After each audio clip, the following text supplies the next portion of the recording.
Hi and welcome. This is going to be a short introduction on how to get started with the RR Janko keyboard.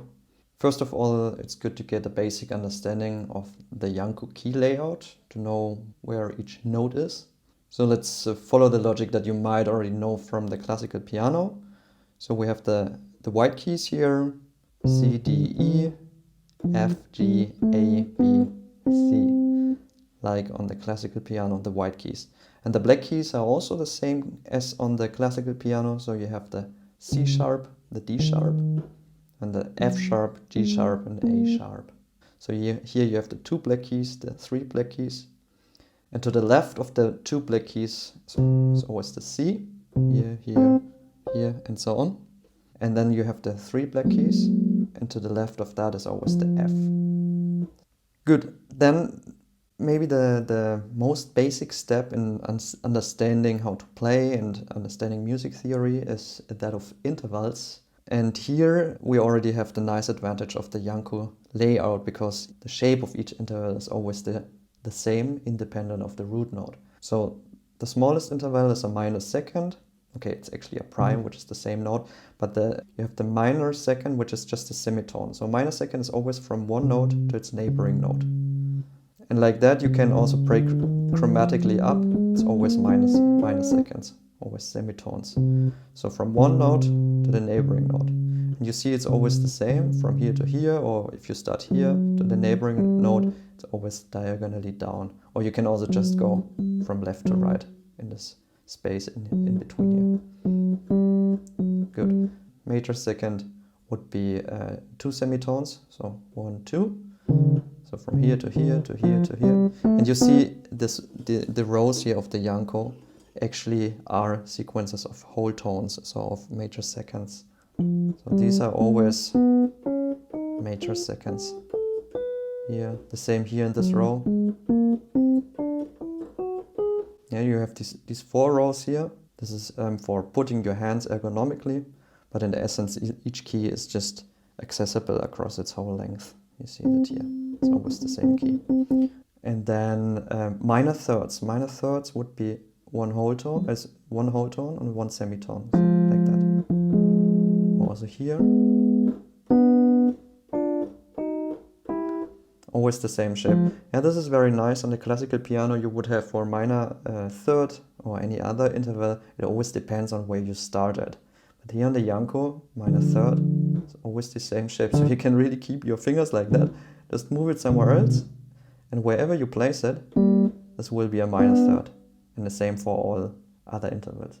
So major third, for example, would be 1, 2, 3, 4 semitones, or 2 whole tones. This is a major third, this is a major third, always major thirds, independent on where you place the root note. Yeah, and like this you go on. Major third, and you have a perfect fourth. Also always the same shape. And maybe last, to not go through all the intervals, but this one is also important, the fifth, perfect fifth. Always this shape here. So you have 1 whole tone, 2 whole tones, 3 whole tones, and 1 semitone. So you know the fifth is always, you can also memorize that. You're starting with, for example, your pinky in one row and your thumb in the row below, sorry, like that. And I personally play this interval quite a lot, especially with the left hand. When playing chords in the right hand, I play often the root and the fifth.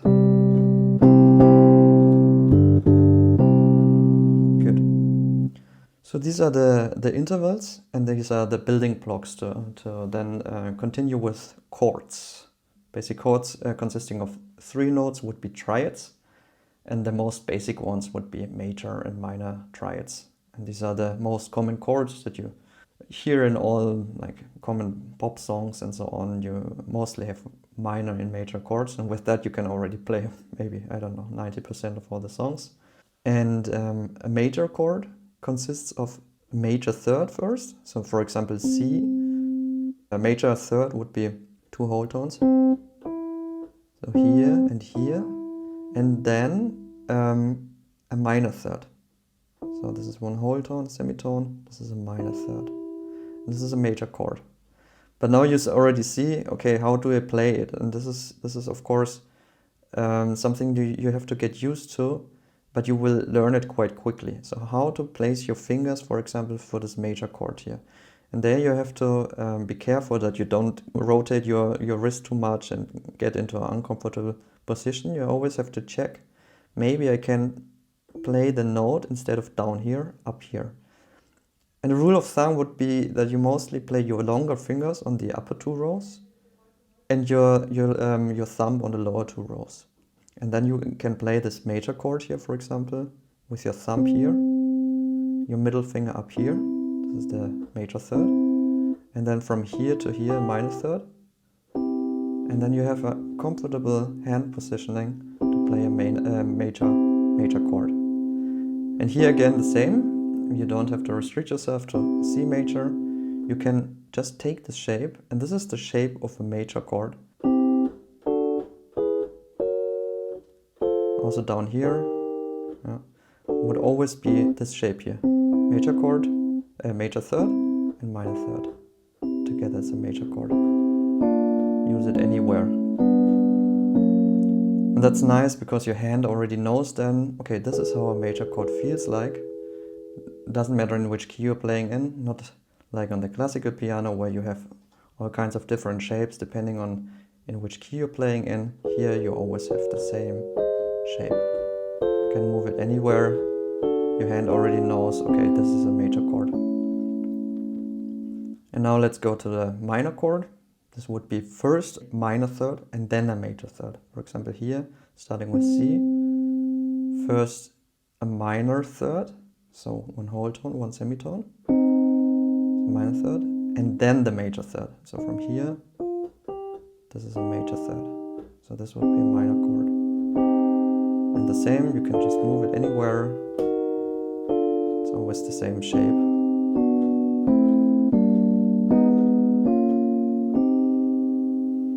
Good, and then, for example, if you want to accompany others in a band, then you mostly play the chords of a song, then with the left hand you can, for example, play the bass note, for example with a C and the C major, and then you already have a nice accompany.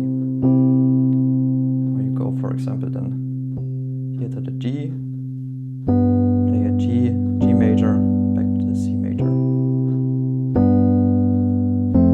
F major, G major, C major. For example, A minor, we already know the shape of a minor here. And I mean, you can use the white keys as a reference to get started. But in the end, it's not so important because you can play this major chord also in any other keys. Like for example here, here. Always works. Good. There are also more exotic chords, a little bit, more than major or minor. For example, the diminished chord that starts with a minor third and then a second minor third. So from here to here, it's a minor third. This is the E flat, and from the E flat here to the G flat. So that's two minor thirds. It would be a diminished chord. And again, you can move it anywhere.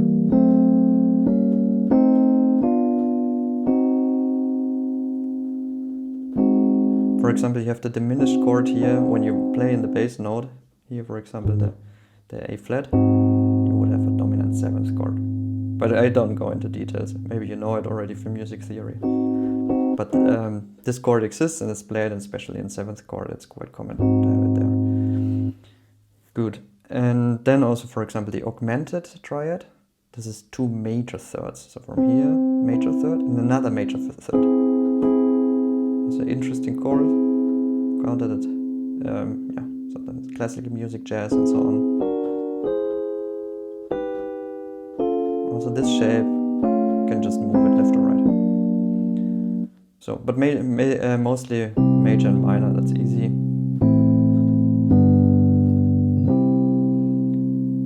And then when you have that, in order to really play songs or play the chords of a song, One ingredient that you probably need to learn is inversions. And inversions, for example, triads, it's also not very difficult. The only thing that you have to do is you change the order in which you play the notes.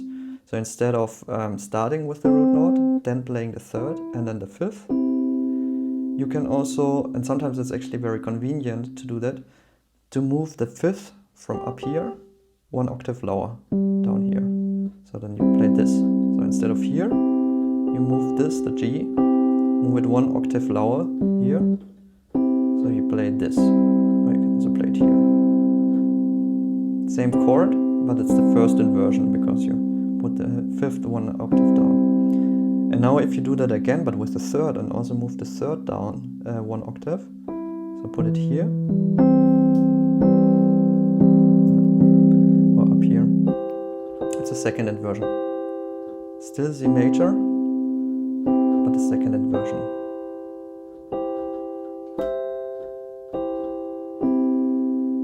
And the same with the minor chords, so for example C minor, you can move the fifth down here. This chord here, or you can play it down here. And you can also move the third one octave lower, so here.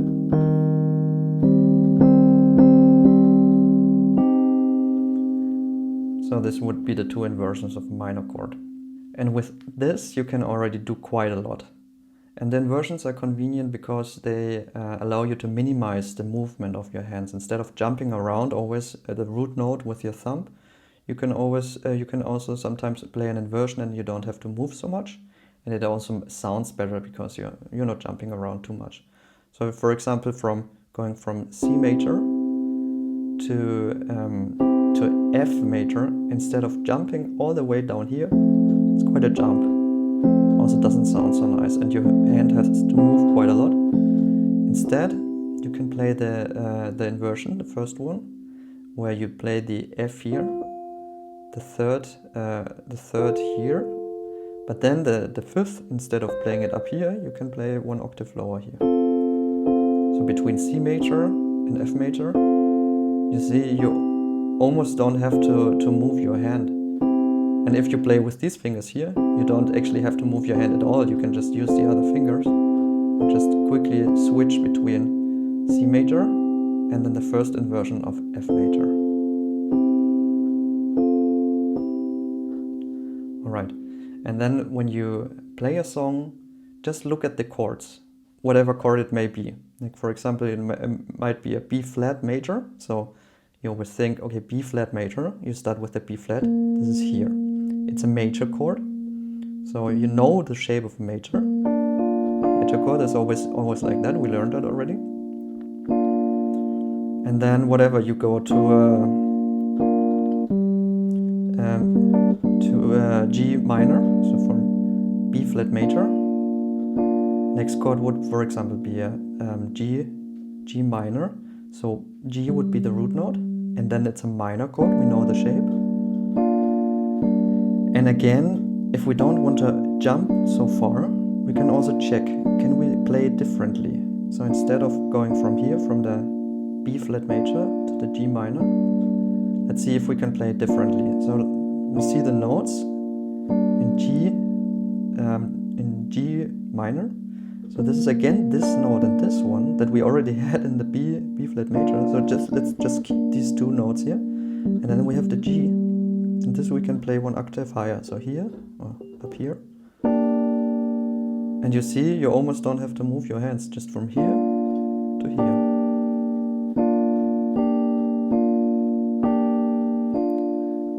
And then you always can play the bass note. So first the B flat. And the fifth mostly fits to it, so that's why I mentioned it. You quite quickly get used to the shape of a fifth because you can play it all the time. And then you play the G in the bass. Or also up here, because then you can play the fifth again.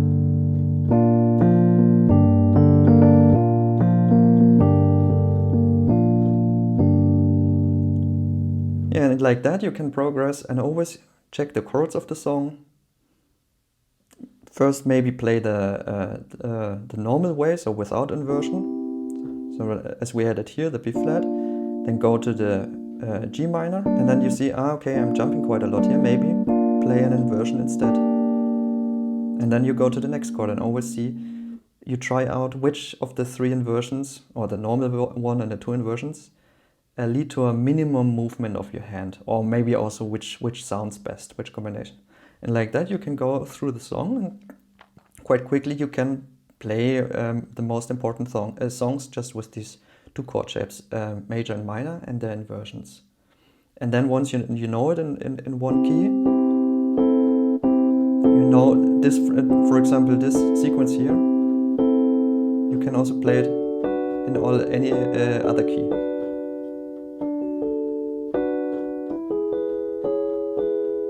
That's easy then. So once you know a song in one key, you can very easily transpose it to all the other keys, because you just have to move it left or right. Okay, so much for the chords, and now finally some words about playing technique. So most important is that you keep your hands in a comfortable, natural, relaxed position. So try not to stretch your fingers a lot whenever possible, and also don't bend them too much. Don't rotate your wrists a lot or play in some funny way. But always try to keep them in a natural way, so they are relaxed, you can move them easily, and you also have the natural curvature of the fingers. So instead of stretching them quite a lot, try to keep the natural curvature, especially also for the pinky. So you see that in quite a lot of videos where people play and they always stretch their pinky because they didn't really pay too much attention, and then they don't control or don't even use their pinky.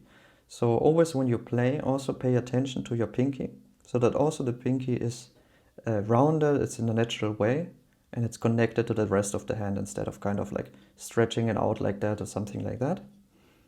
Keep them relaxed. Your wrists, your fingers.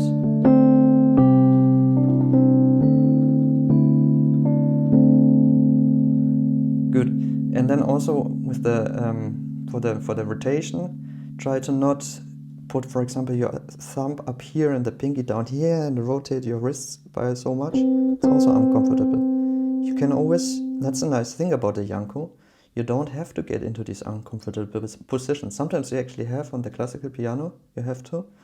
But here you always have the 4 rows available. So usually there's a position where you can keep your hand in a relaxed position. So instead of putting your pinky down here and the thumb up here, you can also just move your pinky up here to the 2nd row and the thumb in the 3rd row.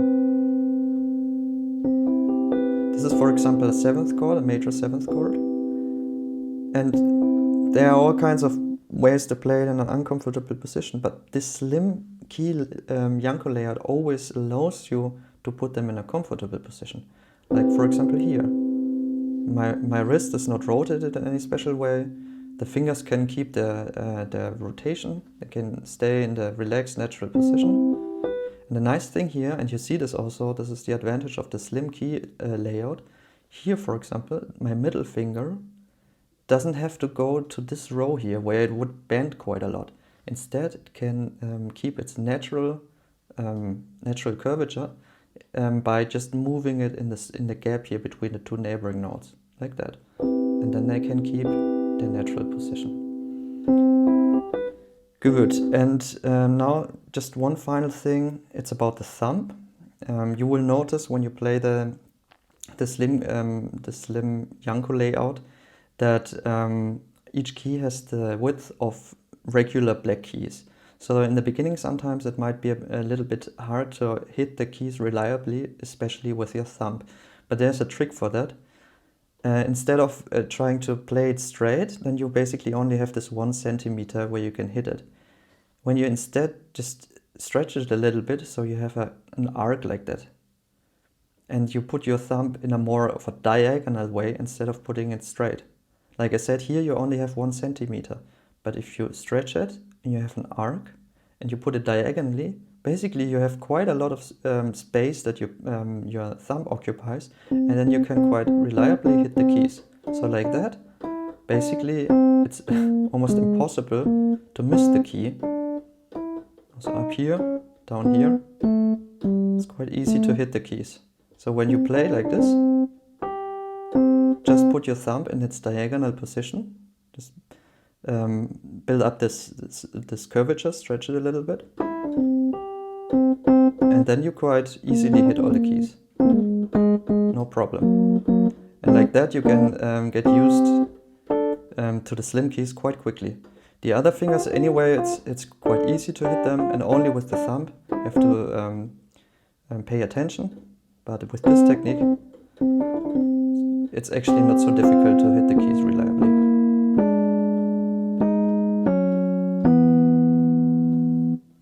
Okay, that's it for this short introduction. I hope you enjoy getting started with the Janko, and feel free to contact me if you have any questions on how to learn it. So thanks a lot for watching, and see you next time.